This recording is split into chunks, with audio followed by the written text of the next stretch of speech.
Le désir du changement, du courage et du dynamisme absolu que développe la jeunesse congolaise actuelle ces derniers temps et surtout face aux enjeux électoraux suscite plusieurs réactions, plusieurs questionnements aussi.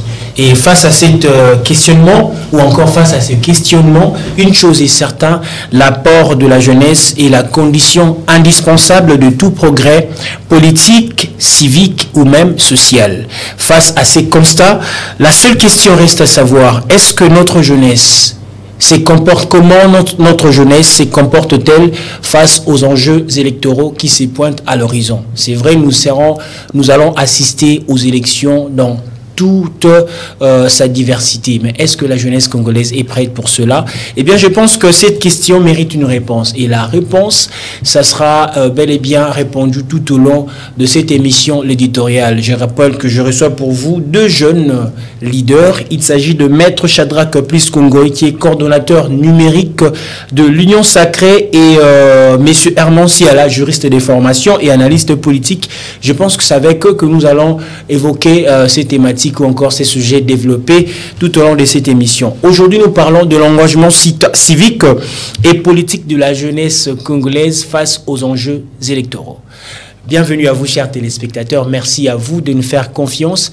Et directement, j'irai pour recevoir mes invités. Je commencerai par à ma droite et à votre gauche, chers téléspectateurs. Lui, c'est Maître Shadrack Plis Kongoy. Bonjour et bienvenue. Bonjour, cher Herbie. Merci beaucoup pour l'accueil chaleureux. En tout cas, merci beaucoup d'avoir accepté notre invitation et espérons que vous portez bien comme il faut, malgré l'aspect maquisard que vous avez déjà par rapport aux élections. Je rappelle que vous êtes aussi candidat pour les élections provinciales et même nationales.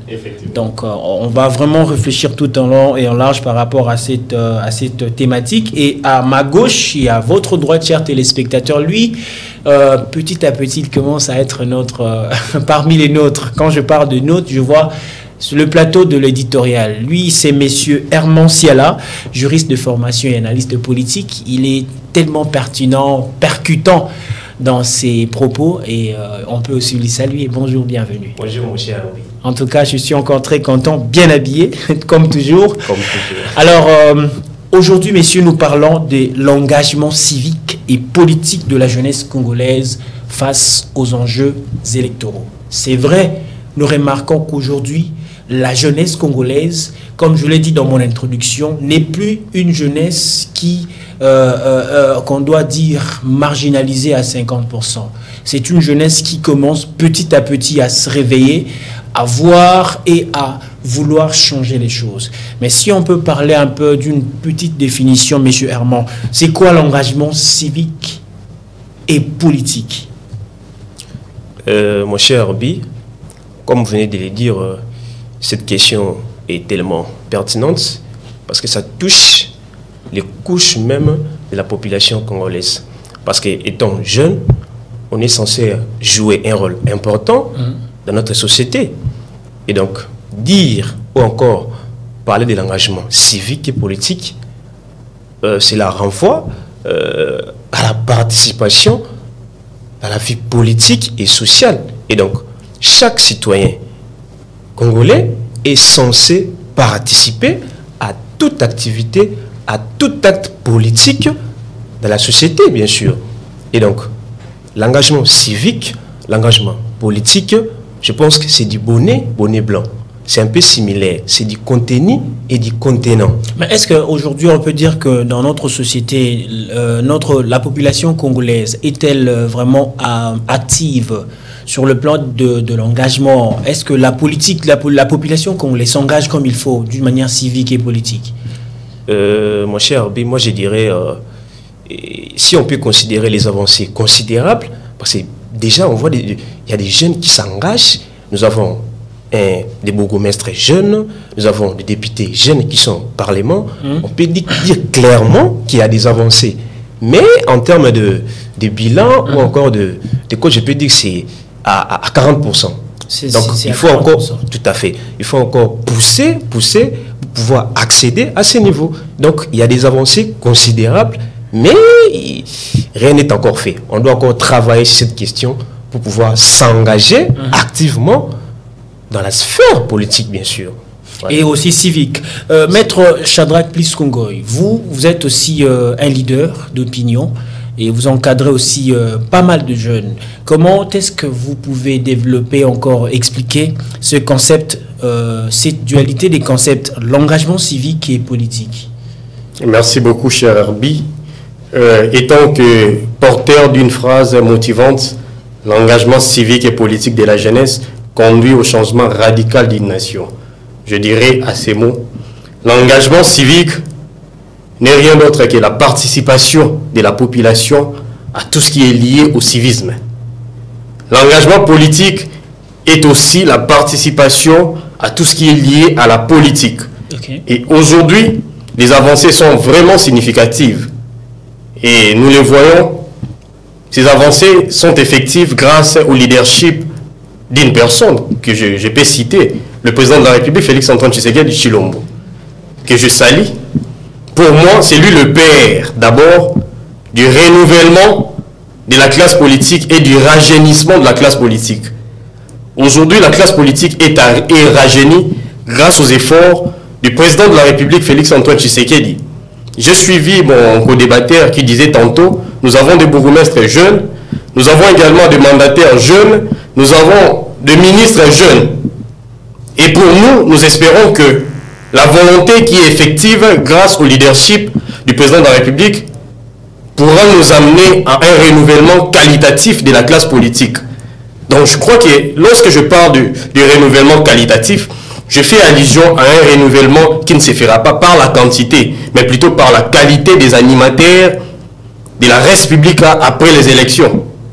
Donc nous voulons ce renouvellement qualitatif. Ce renouvellement passera par la voie électorale.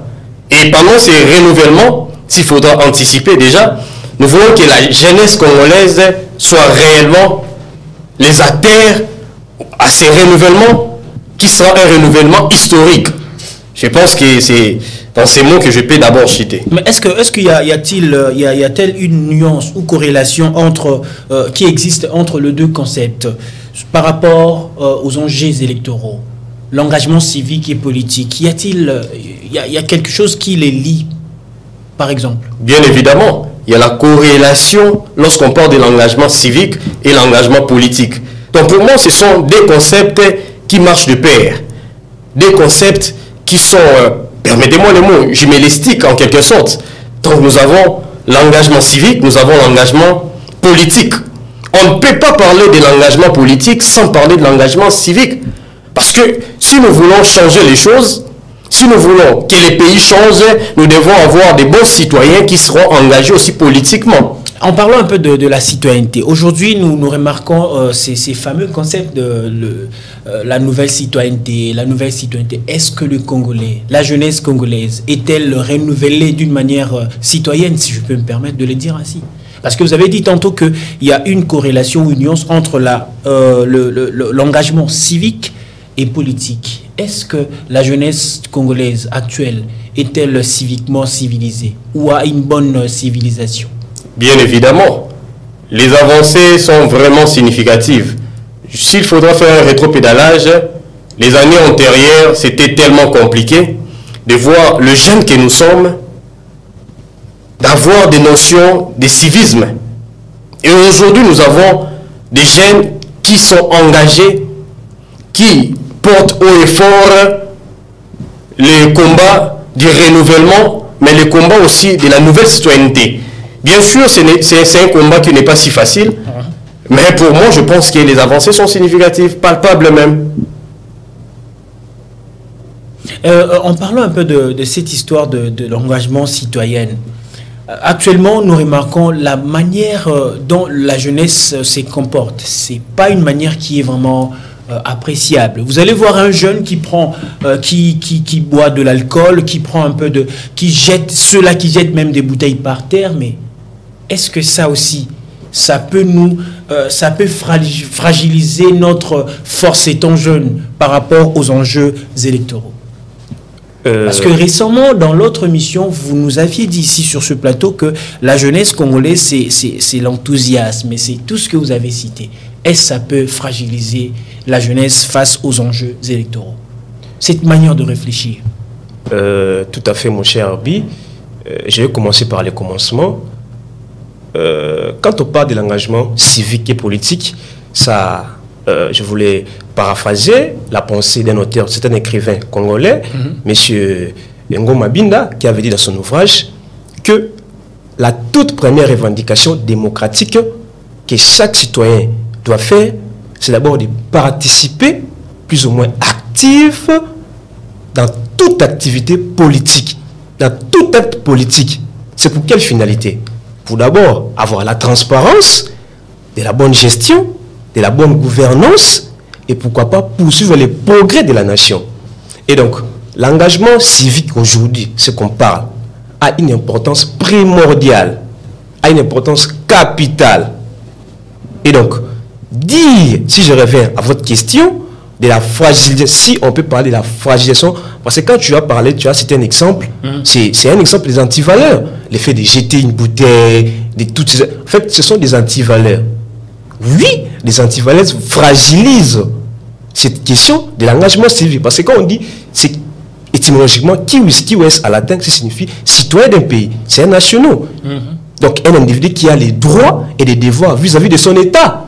Parce que tel que nous sommes là, nous sommes des citoyens congolais. Nous avons des droits, nous avons des devoirs. Est-ce que le citoyen congolais d'abord connaît ses droits et devoirs? Parce qu'aujourd'hui, vous allez assister aux arrestations arbitraires. Vous allez assister à des... C'est compliqué. Vous allez voir un chauffeur qui est en train de... ce que nous appelons Koboula, tout ça. Et vous allez voir de messieurs qui se présentent, non présentés. Est-ce que le Congolais connaisse d'abord le devoir et droits qui sont dus à leur personnalité? Mon cher, nous en droit on dit ni n'est censé ignorer la loi. Mais c'est visible, le Congolais ignore la loi. Tout à fait, je commence d'abord par là. Est-ce que le Congolais lise d'abord même la constitution du pays? Ça c'est un problème. Ça c'est une difficulté qu'on doit soulever. Parce que la plupart des cas, dans la majeure partie, si on peut dire comme ça, les Congolais ne lisent pas trop. Ils n'ont pas cette culture de la lecture. Et donc, dit que si c'est poser la question, c'est questionner si les Congolais connaissent d'abord les droits et les devoirs, je dirais vraiment, c'est pas 100%. Clairement, on peut dire ça. Donc, plus de 50% des Congolais... 20% de ceux qui ne savent pas lire. Donc, le 80%, c'est... 20%, c'est trop tôt. Moi, je donnerais 30%. 30 ou 40%, parce que, vu des avancées considérables, tu vois, on peut dire 30%, mais c'est toujours peu. Ce n'est même pas l'essai, c'est même pas la moitié. Moi, je me rappelle, il y avait un monsieur qui était en train d'informer, je peux dire ainsi, à sa base, le fait de stipuler l'article qui mettait en exergue la gratuité de l'enseignement. Ouais. Plusieurs personnes pensaient que c'était une innovation du chef de l'État. Or, le chef de l'État était justement venu pour mettre en pratique l'article en question. Voilà. Voyez un peu si donc il y a plusieurs articles même dans notre constitution que la population ne connaisse même pas. Mon cher Arbi, nous on dit parce que déjà on peut dire clairement en droit positif congolais au Congo, on a tout un arsenal de lois. Les textes de lois ne sont pas à chercher. Chaque domaine est régi par une loi, par des textes de loi. Mais c'est un problème de l'effectivité, de l'applicabilité. Okay. Ça, c'est un problème, un sérieux problème que nous avons dans ces pays.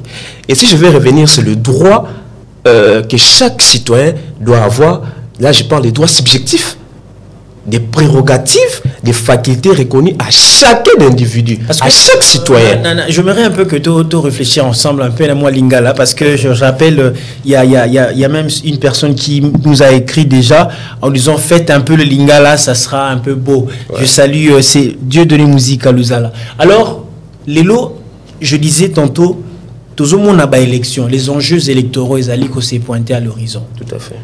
Côté Moussou Solobi, tous en a besoin, jeunesse Nabisoto, Mboka Nabiso, Congolais, ba droit et puis devoir na bango. On s'est retrouvé dans Kamorobo et Ozomona, un Congolais qui ne connaît même pas ses droits et ses devoirs.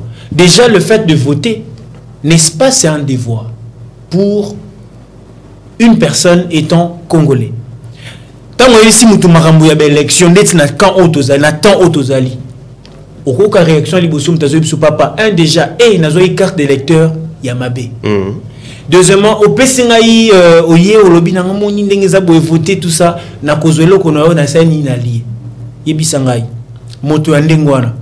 Vous, étant le jeune leader que vous êtes, vous pensez que, surtout notre jeunesse, ils appellent à ma coquille, il y a qu'à faire face à l'enjeu électoraux, à la manière de réfléchir au tozo bimisa chaque jour.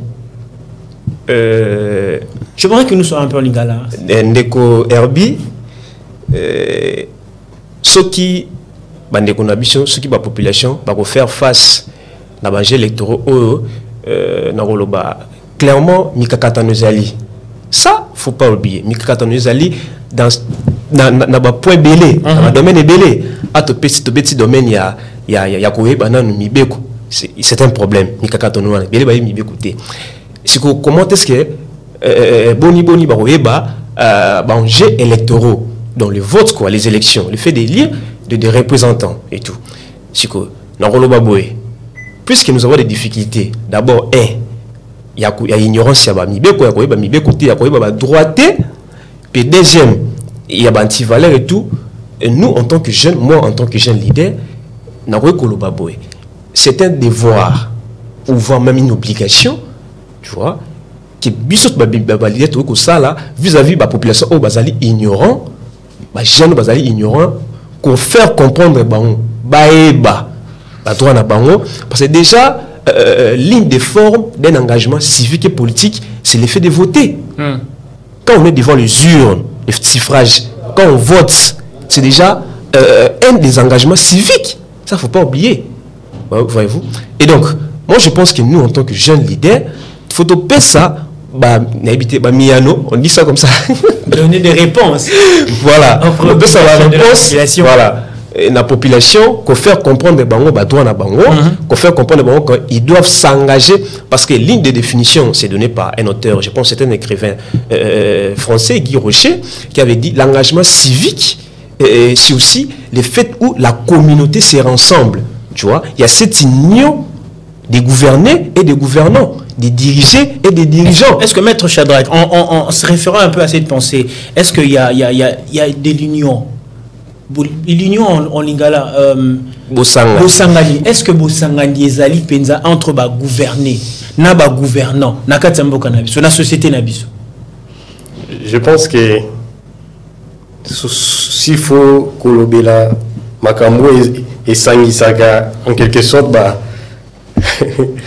gouverner na ba gouvernant, ils ont vraiment ya mutuya na mboka na biso. Gouverner na gouvernant basanganaka na eloko moko o ezali bolingo ya mboka yango nde sangisaka gouverner na gouvernant et na mboka na biso ekolo Congo eloko esali ke gouverner na gouvernant basangana, c'est parce que mokonzi ya mboka Félix Antoine Tshisekedi Tshilombo à la Kisalabiso et le remoko que les Congolais ont souvent l'habitude de dire la défense de l'intérêt général. Et la défense de l'intérêt général que le président de la République a démontré, c'est grâce d'abord à son école politique, grâce aussi à ses enseignements politiques récits par son père biologique et son père politique, les Sphinx de Limété. Pour lui, c'était les peuples d'abord. C'est ça l'idéologie du président de la République, Félix Antoine Tshisekedi Tshilombo. Et déjà, avec ces slogans, qui n'est pas maintenant un slogan, c'est maintenant toute une vie pour lui, le peuple d'abord, nous suivons avec attention Bosanganiwana. Parce que le président de la République fait une politique de proximité. C'est la proximité qui fait en sorte que les dirigeants soient proches de la population, de la base. Donc les lots, c'est ça sous tabouté. C'est effectif. grâce aux efforts du président de la République. Mais maintenant, que dire de ceux-là, de gouvernants ou Bazali qu'on faire vivre et loko yondeko Herman c'est la lobby l'unité, soit cohésion nationale entre le gouvernement et le gouvernant, parce qu'on le remarque, c'est plus la jeunesse qui est marginalisée entre guillemets à Tatoboy lelo à Tatoboy en côté, mais c'est réellement ça. Toujours remarqué, ils ont un groupuscule il y a batata moko au basa la caï politique. Ba mekakakoya pas bilenge ba diviser pour mieux régner. Alors to la nini face ya bato ndengwana. Je pense que dans les cas qui na plateau na Lubaki, la jeunesse congolaise a été sacrifiée. Des fois je me pose cette question. Mais monsieur Herman, vous êtes d'accord que la jeunesse congolaise a été sacrifiée? Bon, sacrifier c'est pas un mot. En fait, je ne concède pas ces mots. Sacrifier, c'est trop dire. Voilà, sacrifier, c'est pas bon. Voilà. Quand je parle de la jeunesse sacrifiée, c'est parce que un groupuscule de gens utilisaient la jeunesse pour leur intérêt mesquin, mercantile, égoïste. Et vous imaginez que au vieux temps, la jeunesse était utilisée comme des marche-pieds. Donc, tu soutenir leader X, Abima par exemple, ministre, aussitôt nommé ministre, automatiquement, on voit les népotismes, les favoritismes et autres. Azuba cousin, attendez ici dans le cabinet, à pistonner Bandekonae, à pistonner Bananae. C'est le cas aussi avec Félix Tshisekedi. Moi, je pense que les gens confondent des choses. Quand on dit Félix Tshisekedi, vous savez, lorsqu'on parle de la République, la gestion de la République, on doit aussi directement interpeller une notion, la répartition du pouvoir. Dans la répartition du pouvoir, nous voyons aussi que chacun est appelé à jouer sa partition. On est nommé ministre. Vous savez, un moment, nous étant qu'intellectuels, on réfléchit en amont et en aval. On s'est dit, bon, s'il arrivait aujourd'hui, on me nomme ministre, est-ce le président de la République sera derrière moi à chaque minute, à chaque seconde? Je ne crois pas. C'est ce qui se passe maintenant. On vous nomme ministre, le président de la République donne l'impulsion et vous dit, bon, voilà, travaillez pour l'intérêt supérieur de la nation.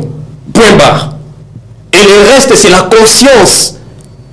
Parce que lorsqu'on fait la politique pour l'intérêt supérieur, je ne vois pas qu'une fois nommé quelque part, nous allons utiliser la même pratique utilisée les années antérieures.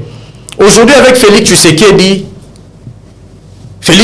veut rajeunir la classe politique. Félix Tshisekedi veut donner l'opportunité à ceux qui méritent. Aujourd'hui, on a même des mandataires qui ne sont pas membres des partis politiques. Ils n'ont pas été parrainés par X ou Y, mais nommés mandataires. C'est ce que nous avons toujours voulu. Il faut mettre des hommes capables de changer la gestion de la chose publique. Il faut mettre des hommes capables d'apporter haut et fort les déshydratats de la population auprès des autorités compétentes.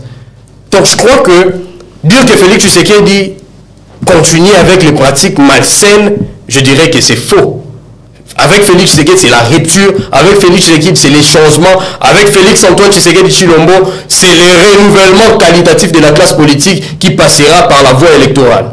C'est le renouvellement de la classe politique, c'est le renouvellement qualitatif de la classe politique qui passera par des élections. Effectivement. Mais du côté de M. Herman Siala, vous êtes d'accord qu'aujourd'hui la jeunesse congolaise n'est pas sacrifiée ou est sacrifiée?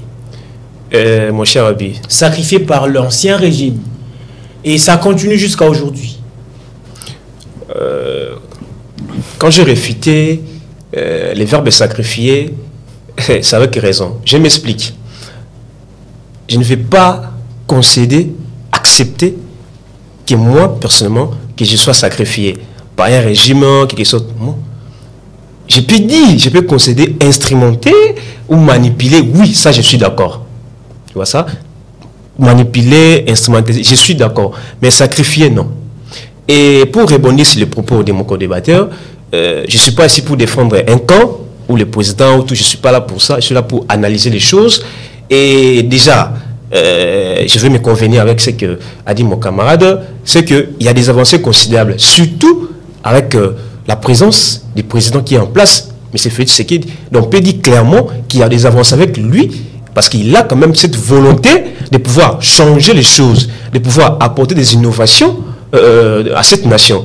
Parce que déjà, nous avons eu à avoir des vieux papas qui ont eu à travailler pendant des longues années, mais ils nous ont rien produit.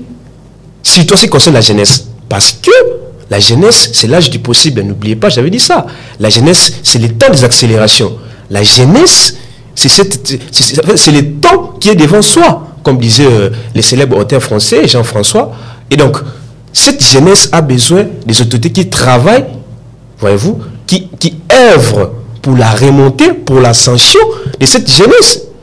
Et donc, c'est vrai que la jeunesse a été manipulée, méprisée pendant plusieurs fois. Même prendre si on faisait un rétropédalage en 2006, la jeunesse a vraiment conduit comme il fallait, mais au finish, c'était du n'importe quoi. Mais si on essaie un peu de poser cette question, pourquoi et comment la jeunesse congolaise peut s'engager civiquement et politiquement pour les élections qui se pointent à l'horizon? Pourquoi et comment, Maître Shadrack? Merci beaucoup. La jeunesse congolaise doit s'engager civiquement et politiquement pour le renouvellement qualitatif de la classe politique.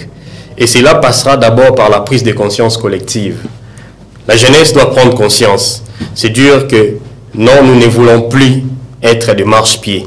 Présentement, nous voulons être acteurs du développement de la République démocratique. Mais est-ce que vous savez que ces slogans nous ne voulons plus être de marche-pied, la jeunesse doit être l'espoir de demain, lèvons-nous, disons non à ceci, disons non à cela, ça se répète à tout moment, mais on considère qu'il n'y a rien de changement?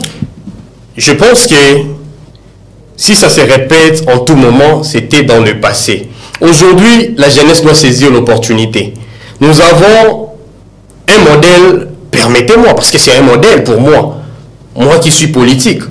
Le président Félix Antoine Tshisekedi veut rajeunir la classe politique. Donc vous voulez dire aujourd'hui les élections qui se pointent à l'horizon presque dans 3 mois, oui, c'est une opportunité pour la jeunesse congolaise?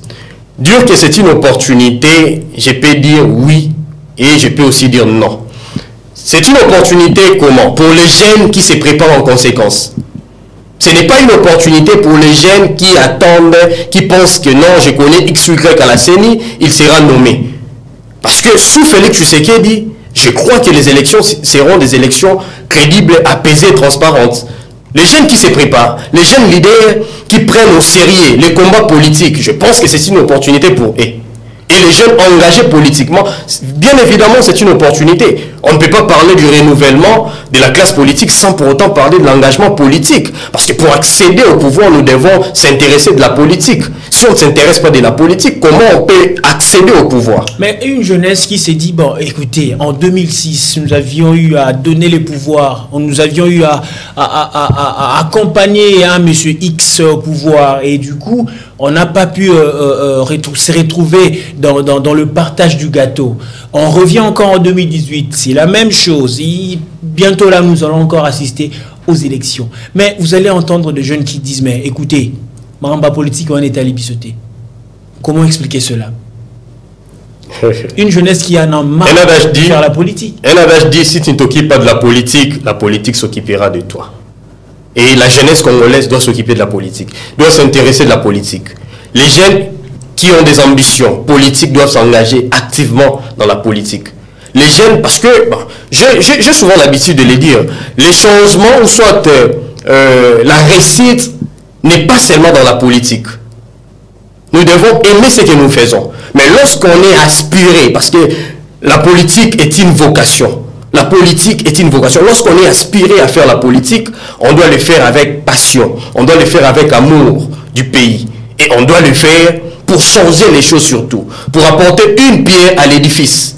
Je crois que lorsqu'on a des jeunes pareils, je crois que ces jeunes viendront avec un nouveau vent, une nouvelle énergie pour le renouvellement qualitatif de la classe politique. Vous allez apporter renouvellement, changement de la classe politique. Avec quelle opportunité, avec quel contenu, vous, la jeunesse?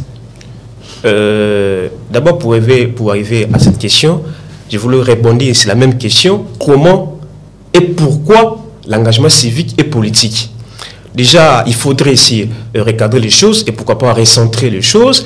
Déjà, quand tu poses la question, comment cet engagement va se faire, civique et politique? déjà, pour arriver à cette question, je voulais d'abord citer les modes, même les formes par lesquelles cet engagement doit passer. Il y a d'abord l'effet d'adhérer dans un parti politique. Parce que nous, on parle de la jeunesse. Quand la jeunesse doit accéder à cette sphère de prise de décision. Parce que déjà, c'est l'une de, je dirais même l'une de l'importance même de pouvoir s'engager. C'est d'abord l'effet de participer activement dans les sphères de prise de définition. Faire s'adhérer dans des partis politiques aujourd'hui, c'est vrai. En République démocratique du Congo, on peut recenser plus de 600 partis politiques. Voilà. C'est tellement exorbitant, ces nombres. Mais avec cette histoire de pluralisme ou de multipartisme, si je peux me permettre de dire ainsi, quel parti politique un jeune peut s'adhérer et puis faire activement la politique avec tout ce vieux que nous connaissons, les vieux loups que nous connaissons? Mon cher Abi, je voulais d'abord terminer mon idée parce que le feeling était là, mais je vais chuter sur cette question. Je parlais des formes par lesquelles cet engagement doit être réalisé. Tu vois? Et donc, je parle d'abord le fait d'adhérer dans un parti politique. C'est une des formes de l'engagement civique. Tu vois? Le fait de participer, voire même dans des débats où l'intérêt général, parce que l'intérêt général, c'est ce qui est même le socle, la clé de voûte même de la communauté, du pays. Parce que chaque dirigeant doit travailler pour l'intérêt général, l'intérêt de la population, et non faire de la politique du ventre, comme on dit. Et donc, moi je pense que le fait d'adhérer dans un parti politique, c'est l'une des formes d'engagement.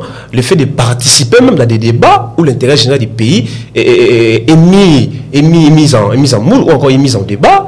Le fait aussi de pouvoir participer même dans des marches ou des revendications où on réclame, voyez-vous, l'intérêt général du pays.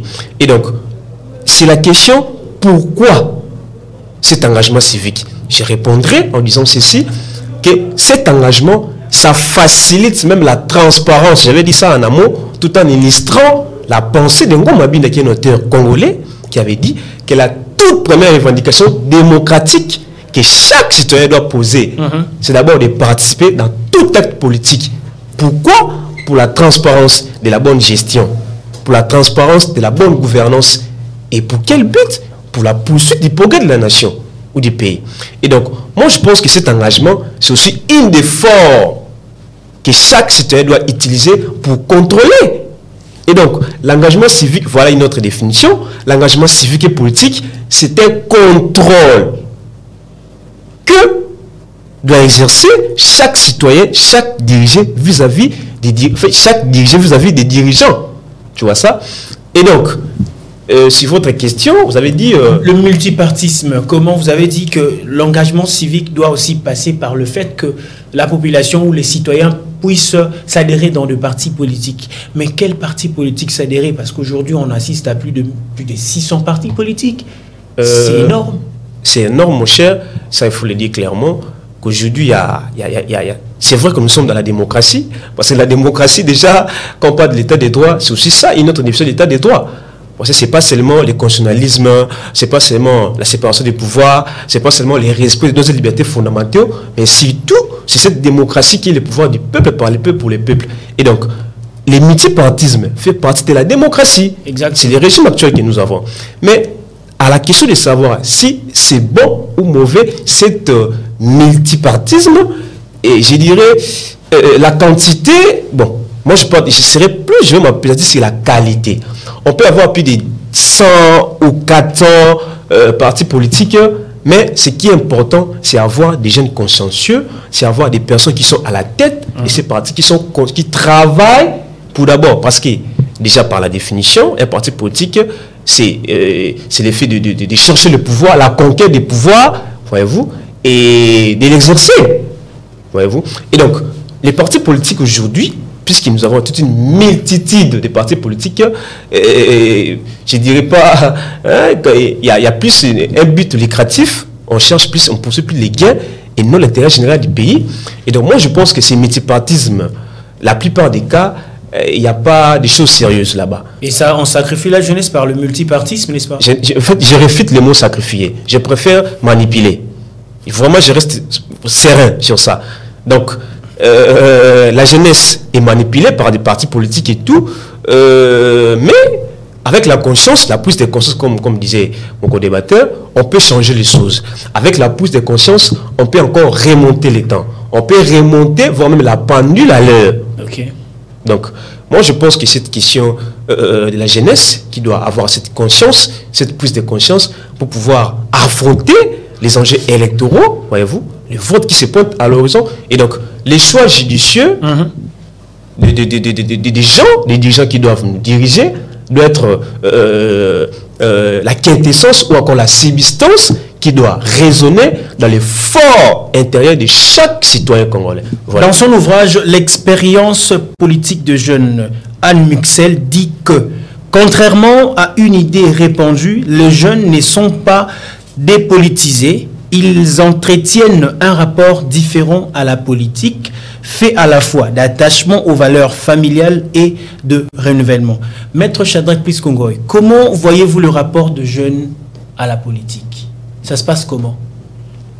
Merci beaucoup. Les rapports sont des très bons offices, s'il faudra le dire ainsi. Vous voyez, aujourd'hui, la jeunesse congolaise qui s'engage, d'abord, je m'aimerais évoquer une chose. Lorsque je suis mon co-débatteur, une chose m'est venue en tête. Lorsqu'on parle de l'engagement citoyen, et surtout lorsque nous voulons s'engager politiquement dans un parti politique, nous devons déjà avoir cette prise de conscience. La prise de conscience va nous aider à faire un choix judiciaire. Et pour adhérer dans un parti politique, on doit adhérer dans un parti politique ayant un projet de société qui a peut-être des ambitions, qui a des aspirations qui cadrent aux attentes de la population. Et là déjà, les attentes de la population sont vraiment connues. La population, partout dans le monde, déjà, s'il faudra même évoquer ici à Kinshasa, la population attend avoir un social vraiment équilibré. La vie sociale équilibrée, la santé universelle pour tous, l'éducation pour tous et autres. Déjà, quand vous adhérez dans un parti politique ayant un projet de société avec des aspirations qui cadrent ou qui rencontrent les attentes de la population, automatiquement, n'hésitez pas. Mais aussi une chose, en politique, nous avons des tendances. Nous avons les démocrates, nous avons les socialistes, nous avons les centristes. C'est à vous de faire le choix. Si vous vous dites que vous êtes démocrate, allez-y adhérer dans un parti politique qui a des aspirations démocratiques. Si vous êtes centriste, adhérez dans un courant politique qui est centriste. Mais moi, étant que politique, j'ai souvent l'habitude de conseiller aux jeunes d'adhérer soit à gauche ou à droite, éviter d'être au centre. Les centres aujourd'hui, permettez-moi de le dire, les centres, les structures ou les partis politiques centristes, ce sont des partis politiques, ce n'est pas pour choquer les esprits, mais ce sont des partis politiques qui ont peut-être des intérêts cachés, qui cherchent un positionnement. Et lorsque les opportunités se présentent, les centristes quittent les centres pour s'accrocher directement. En fait, ce sont des partis politiques profiteurs. Et effectivement.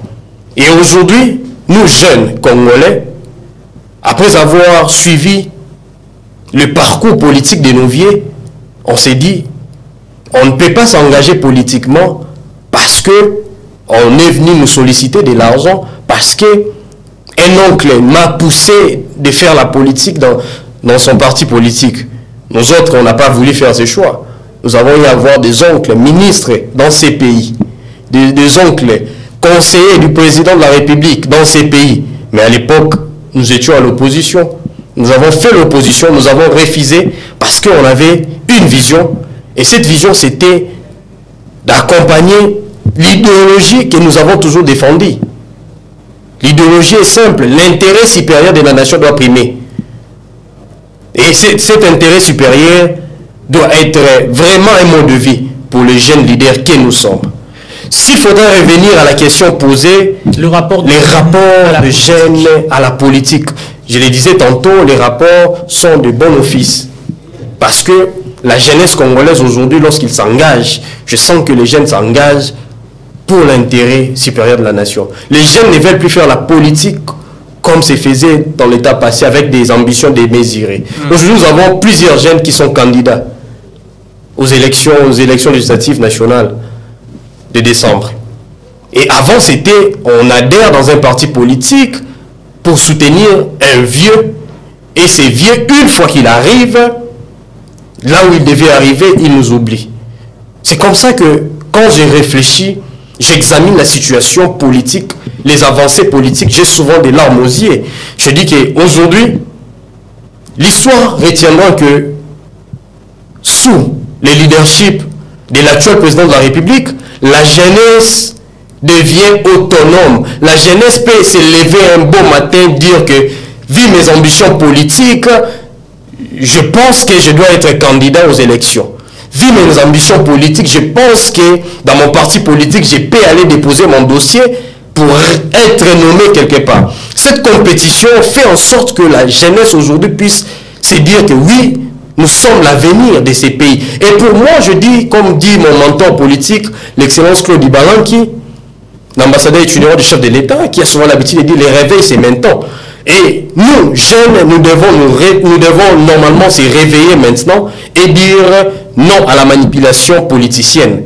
Nous devons s'engager, faire la politique active pour changer les choses. Là, j'insiste. Vous savez, nous sommes dans une période où les politiques, des fois, viennent avec des mots doux. Les politiques viennent avec des promesses qui demeurent irréalisables. Vous imaginez qu'un candidat député qui se permet de dire à la population « Votez pour moi parce qu'une fois élu député national, je viendrai construire des routes, je viendrai asphalter. » Voilà. C'est comme si on dirait que la population elle-même ne connaît pas. Voilà. Cette démagogie politicienne, nous voulons, nous, qui sommes jeunes leaders, nous voulons dire non à cette démagogie. C'est comme ça que ces derniers temps, les gens me voient, il y a un mouvement contre-campagne. Ces contre-campagnes, ce n'est pas pour mettre des pots de bananes aux anciens politiciens, mais c'est pour interpeller ces politiciens d'arrêter avec la démagogie, d'arrêter avec la vieille politique. La politique actuelle, c'est une politique d'idées. La politique actuelle, c'est une politique où on place l'homme au centre du développement du pays. La politique actuelle, c'est la politique où on dit l'intérêt supérieur de la nation doit primer. Et si on arrive à élire ou à désigner les politiques qui aiment les pays, qui apportent peut-être des idées constructives, nous allons assister à un décollage innovant de la République démocratique du Congo. Nous allons assister à un décollage innovant de la République démocratique du Congo.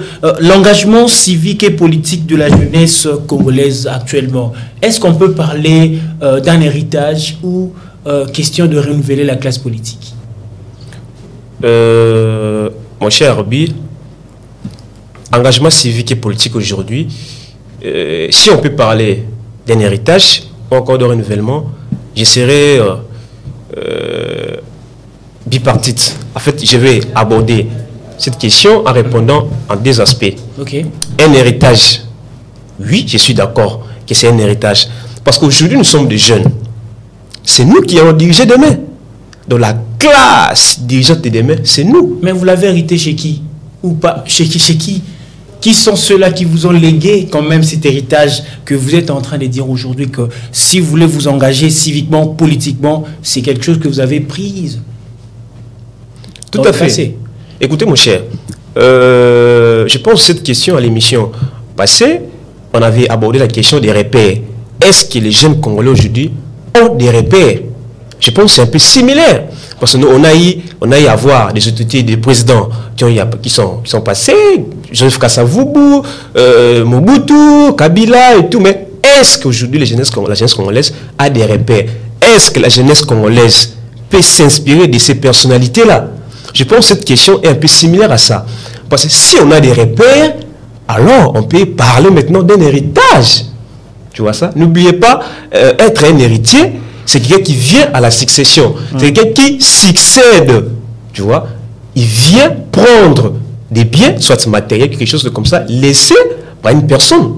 Et donc, dire qu'aujourd'hui, que la jeunesse congolaise s'est posé la question de savoir si c'est un héritage, je dirais oui. Parce qu'aujourd'hui, nous avons des jeunes qui héritent, tu vois. Je prends l'exemple le plus concret dans un parti politique où on voit des jeunes, mais à la tête, c'est un vieux. Mais quand le vieux va partir, la jeunesse aura quand même à remplacer. C'est un héritage. Même des idéaux, ou encore des stratégies ou des stratagèmes qu'il a hérité de ces vieux. Et donc, aujourd'hui, nous avons des jeunes. Je vais citer, à titre exemplatif, les députés qui sont jeunes, les bourgmestres qui sont jeunes, mais ils sont quand même hérités de ces vieux. Parce qu'avant, il y avait des vieux papas, il y avait des personnes âgées, mais quand ils sont venus, quand même, ils ont quand même hérité de ces personnes-là, même des idéaux, quelque chose de comme ça. Et donc, moi, je pense que c'est à des aspects. C'est un héritage, oui. C'est aussi un renouvellement, oui. Je suis un peu là. Renouvellement, pourquoi? Parce que quand je parle de la classe dirigeante de demain, rappelez-vous la pensée des notaires français, je pense que c'est Carlos Molina, c'est un Belge qui avait dit la jeunesse, c'est cette capacité de pouvoir changer des habitudes, mais aussi de pouvoir hériter, parce que la jeunesse, c'est un état d'esprit. Ce n'est pas question de dire de la vie. La jeunesse, c'est un état d'esprit. Et donc, chaque jeune, il est appelé à faire montre, à faire voilà son potentiel, vu les défis qu'il a à relever, ou encore un challenge. Okay. Et donc moi, je pense cette question de renouvellement, c'est possible du côté du renouvellement parce que la classe dirigeante de demain appartient aux jeunes. Mais on va renouveler cette classe dirigeante, mais avec nos idéaux, avec nos innovations, parce que consécutivement avec les repères, cette question j'avais répondu en disant que non, aujourd'hui on peut dire que non, on a quand même des repères, mais on va prendre du côté ange. C'est pas toutes ces personnalités qui ont passé, ils ont quand même travaillé, non, il y a des gens, il y a des autorités qui ont eu à travailler, ils ont fait des bonnes actions, il y a aussi des mauvaises actions. Et donc nous, on va hériter des bonnes actions, on va hériter du côté ange et abandonner du côté démon. Et donc héritage, je suis d'accord. Renouvellement, je suis d'accord. Maître Shadrack Plis Kongoy, vous êtes candidat pour les élections provinciales ainsi que nationales. Quelle attitude que vous pouvez justement adopter pendant la campagne, étant jeune que vous êtes, devant vos jeunes ou encore le jeune de la société congolaise, que ce soit dans l'aspect national ou même dans l'aspect provincial? Quelle attitude que vous allez adopter? Parce que la jeunesse, on a marre de voir, ils peuvent se dire, mais écoutez, mais quelle attitude que vous allez adopter? Merci beaucoup, cher Herbie. Je crois que, pour ceux qui me connaissent, ça fait plusieurs années que nous sommes dans cette lutte. Et au-delà de mes aspirations politiques, je suis citoyen congolais. Et tant que citoyen congolais, j'aime mon pays. Okay. Je crois que quand je dis j'aime mon pays, c'est parce qu'on n'a pas cédé à certaines choses liées aux antivaleurs. Je n'ai jamais été manipulable pour ceux qui me connaissent. Et pour ceux qui m'ont suivi pendant un moment, je suis parmi des jeunes dans un coin qui s'étaient réveillés un bon matin pour barrer la route à une personnalité politique qui se voyait supérieure. Je ne suis pas ici pour citer son nom. Je crois que les gens qui me connaissent, ils savent ce que j'ai subi. Ils savent ce qui s'était passé pendant cette période. Et récemment, c'était déjà sa condamnation. Je n'ai jamais été manipulable. Je fais la politique parce que j'aime ces pays. Mon attitude est liée au combat politique que j'ai toujours mené. Le combat politique, mon combat politique se résume à deux mots: la défense de la jeunesse congolaise et la défense de la femme congolaise. Cette promotion de la jeunesse congolaise fera en sorte qu'on puisse découvrir que les jeunes congolais sont capables d'apporter une pierre à l'édifice. Cette promotion de la femme congolaise fera en sorte que le monde entier découvre la capacité de la femme congolaise d'apporter la solution ou les solutions idoines devant chaque situation. Et aujourd'hui, le président actuel, pour moi, je trouve que le président de la République vient me tenir à la main pour me dire que non, voilà, ces combats que vous avez menés pendant plusieurs années commencent à prendre l'allure que nous avons toujours souhaité, c'est-à-dire le rajeunissement de la classe politique qui fera la promotion de la jeunesse congolaise, l'autonomisation de la femme congolaise qui fera également la promotion de la femme congolaise. Aujourd'hui, cette jeunesse a une place de choix aux côtés du chef de l'État. Aujourd'hui, cette jeunesse a une place, la femme congolaise a une place de choix aux côtés du chef de l'État. Jeunes que nous sommes, nous devons prendre conscience. Nous sommes dans une période très cruciale où nous devons nous décider. Décider pour les changements. Les changements que nous voulons, ces changements doivent être un changement qualitatif, un changement qui nous amènera à un renouvellement qui permettra que l'histoire de la République puisse changer. On ne peut pas changer la tête lorsqu'on laisse toutes les parties intactes. On peut changer, pour changer les choses, on doit changer même les parties qui restent toujours intactes. C'est-à-dire, en 2018, nous sommes allés aux élections, nous avons changé la tête. Mais on a laissé les membres tels que c'était. Mais maintenant, nous voulons tout changer.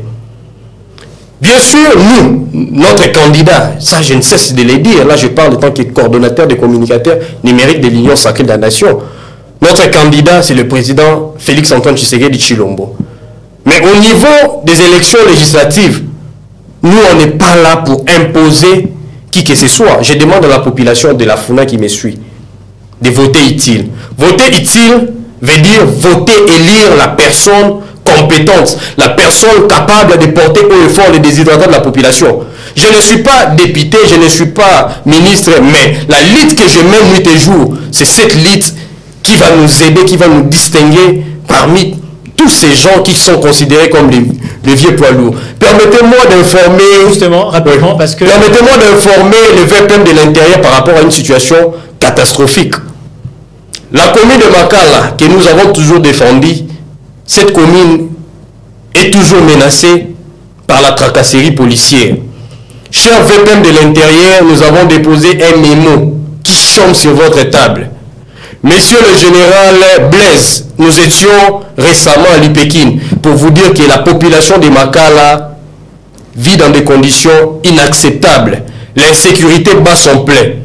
La police continue à tracasser et à mettre mal à l'aise la population. Je pense que ce sont des choses à prendre en considération. Parce que la population aujourd'hui veut vaquer ses occupations, travailler, vivre comme il se doit. Mais lorsque la population n'est plus à mesure de s'émouvoir, c'est déjà un danger.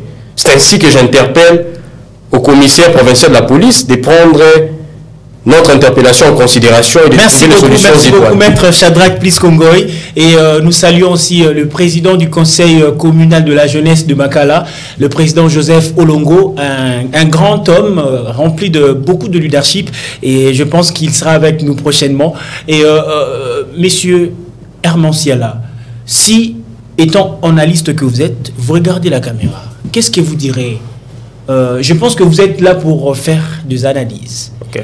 Quelle analyse ferez-vous par rapport à ces sujets qui, je cite, l'engagement civique et politique de la jeunesse congolaise face aux enjeux électoraux? Un message à la jeunesse congolaise qui va encore où on ne veut pas qu'elle puisse encore être sacrifiée pendant ou après les élections. Vous avez la parole. La jeunesse congolaise, vous devez savoir que la jeunesse, c'est le temps qu'on a devant soi. La jeunesse, c'est cette capacité de pouvoir changer ses habitudes. Quand je parle du mot changer les habitudes, c'est que on doit penser autrement, on doit agir autrement. La jeunesse congolaise doit agir autrement. Les anciennes habitudes, les vieilles habitudes, les faits de se laisser manipuler, de se laisser, entre guillemets, sacrifier par des vieux qui ont eu à travailler et nous ont rien produit sur le plan des progrès, sur le plan de l'émergence, sur le plan du développement du pays. On doit changer. On doit prendre conscience. La prise de conscience, c'est la base. Et donc, puisque le changement commence par la tête, on doit d'abord changer nos mentalités, faire fonctionner nos têtes pour pouvoir accéder au paradis terrestre qui est l'émergence de l'État. Et donc, aujourd'hui, jeune Congolais, toi qui me suis, tu dois prendre conscience, tu dois savoir que l'engagement civique et politique est un droit et aussi un devoir qui t'est reconnu. Tu dois savoir que la participation à la vie politique et sociale, c'est la base. Et donc, c'est aussi un type, une sorte de contrôle que toi, jeune, tu as la possibilité de faire vis-à-vis de nos autorités. C'est en fait l'un des éléments pour pouvoir déceler les fautes même de nos autorités. Et donc, aujourd'hui, jeune Congolais, toi qui me suis, je te convie, je t'appelle, je t'interpelle même à la prise de conscience. Et donc, devant les urnes, les choix que tu seras appelé à faire, ça doit être un choix judicieux. Tu dois avoir la conscience, tu dois savoir que ta vie en dépend. Et donc, tu dois prendre un choix judicieux, tu dois prendre une décision pour pouvoir élire des personnes consciencieuses, des personnes soucieuses qui vont travailler pour l'intérêt général, pour l'émergence, pour le développement et surtout pour le changement de ces beaux pays. On n'a que ça comme pays, on n'a que ça comme patrie. Et donc, travaillons avec cette idée-là. Merci. Merci beaucoup, Maître Shadrack Pliskongoy, et aussi à Monsieur Herman Siala. Vous êtes analyste politique. J'ai vraiment aimé vos analyses. En tout cas, merci à vous, messieurs. Merci. Je crois que cette émission est presque finie. Comme vous pouvez constater, donc, on peut dire aujourd'hui que l'engagement civique et politique de la jeunesse congolaise est en même temps un devoir et un droit. Donc, la jeunesse congolaise doit vraiment prendre conscience de cela parce que nous, à bientôt, nous allons assister aux élections. Alors, qu'est-ce que nous allons faire? Comment nous allons nous comporter face aux urnes? Vous avez suivi, M. Herman Siala a interpellé la population et surtout la jeunesse congolaise de se prendre en charge. Vous avez aussi suivi Maître Shadrack Pliskongoy qui est allé plus du côté de réveiller la conscience de la jeunesse tout en votant de personnes qualifiées parce que ce sera notre avenir qui sera bel et bien mise au défi. Chers téléspectateurs, merci. Merci à la grande équipe technique qui nous a accompagnés. Là, je vois Dieudonné Mouzika Luzala. Merci à Rabi Mayele ainsi qu'à Charlie Estrasmpoy. Merci à la coordination de DRC Info Télévision et merci à vous, chers téléspectateurs. Continuez à vous abonner sur notre chaîne DRC Info Télévision. Que Dieu bénisse la République démocratique du Congo et que Dieu bénisse la jeunesse congolaise. Au revoir.